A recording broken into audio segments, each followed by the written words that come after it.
खुलुमबाय स्टुडियाव दं आं भाग्यश्री बसुमतारी मोनसे गोजोनथाव आरो गोग्गाथाव खौरां आसाम नाङै जिल्लायारि बक्सिं गेलेनाय बादायलायनायाव सानै बर' लाइमोना सिलभार मेडेल आरो ब्रन्ज मेडेल मोननो हादों।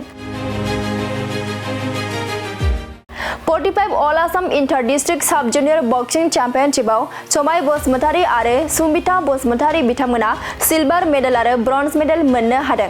नंगौ Jorhat district amateur boxing association affiliated to Assam amateur boxing association जों थांनाय 10 जुलाइनिफ्राय 13 जुलाइसिम थामहिनबा मैयासिम जरहाट स्टेडियामाव खुंजानाय 45 all Assam inter district sub junior boxing चैंपियनशिपआव चिरां जिल्ला 2 नं खाख्राबारि हाथिसार गामिनि बिफा बिकी बसुमतारीनि फिसाजो समाय बसुमतारीया ब्रन्ज मेडेल आरो आमटेका गामिनि बिफा हाकिम बसुमतारीनि फिसाजो सुमिता बसुमतारीया सिलभार मेडेल मोननो हादों।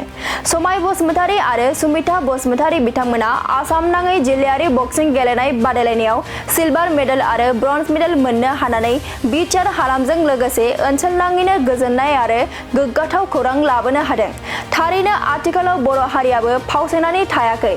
बर' हारियाबो गुबुन हारिफोरनि बायदि फरायनाय, लिरनाय, फेशन श', गेलेनाय बायदि गुबुन गुबुन बिथिङाव जौगालांगासिनो दं। खुलुमबाय स्टुडियाव दं आं भाग्यश्री बसुमतारी मोनसे गोजोनथाव आरो गोग्गाथाव खौरां आसाम नाङै जिल्लायारि बक्सिं गेलेनाय बादायलायनायाव सानै बर' लाइमोना सिलभार मेडेल आरो ब्रन्ज मेडेल मोननो हादों।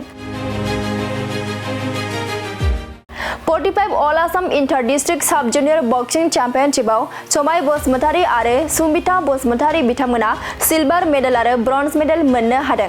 नंगौ Jorhat district amateur boxing association affiliated to Assam amateur boxing association जों थांनाय 10 जुलाइनिफ्राय 13 जुलाइसिम थामहिनबा मैयासिम जरहाट स्टेडियामाव खुंजानाय 45 all Assam inter district sub junior boxing चैंपियनशिपआव चिरां जिल्ला 2 नं खाख्राबारि हाथिसार गामिनि बिफा बिकी बसुमतारीनि फिसाजो समाय बसुमतारीया ब्रन्ज मेडेल आरो आमटेका गामिनि बिफा हाकिम बसुमतारीनि फिसाजो सुमिता बसुमतारीया सिलभार मेडेल मोननो हादों।